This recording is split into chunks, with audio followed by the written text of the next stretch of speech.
Asher, ano na ang mga napag-usapan dyan sa confirmation ng ad interim appointment ni Secretary Dizon? Ang implementasyon ng EDSA Rebuild Project ang pangunahing issue na binuksan sa pagtatanong ng mga miyembro ng Commission on Appointments o CA kay Transportation Secretary Vince Dizon. Kasabay ito ng konsiderasyon ng komisyon sa confirmation ng ad interim appointment ni Dizon bilang kalihim ng transportasyon. Nilinaw ni Secretary Dizon na hindi nakansela ang EDSA Rebuild kundi magkakaroon lang ng isang buwan na pag-aaral sa implementasyon ng proyekto. Alinsunod dito sa utos ni Pangulong Ferdinand Marcos Jr. na maghanap ng mas maayos na paraan para mas mapabilis ang pagpapatupad ng EDSA Rebuild. Partikular na dito ang pagkukumpleto ng pagsasaayos ng EDSA sa loob lang ng 6 na buwan mula sa 2 taon na orihinal na plano ng proyekto.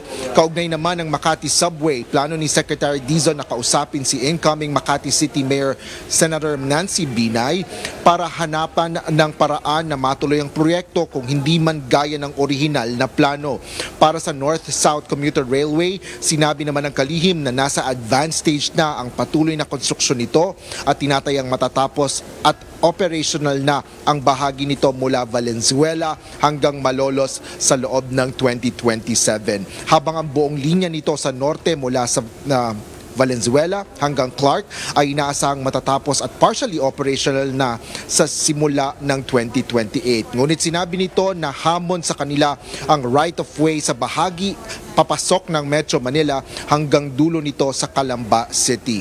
Para naman sa Metro Rail Transit o MRT-7, inaasahan sa 2027 o end of 2026 aniyang magiging operational na ang bahagi nito mula North Avenue hanggang Sacred Heart Station sa Quezon City, habang inaasahan na matatapos ang buong linya nito hanggang San Jose del Monte sa Bulacan sa 2029 matapos maresolba na ang right-of-way issue nito sa bahagi ng lugar. Kaugnay naman ang Common Station, ang target nila ay makahanap ng panibagong gagawa nito at matapos ngayong 2025 o kasabay ng pagbubukas ng MRT-7.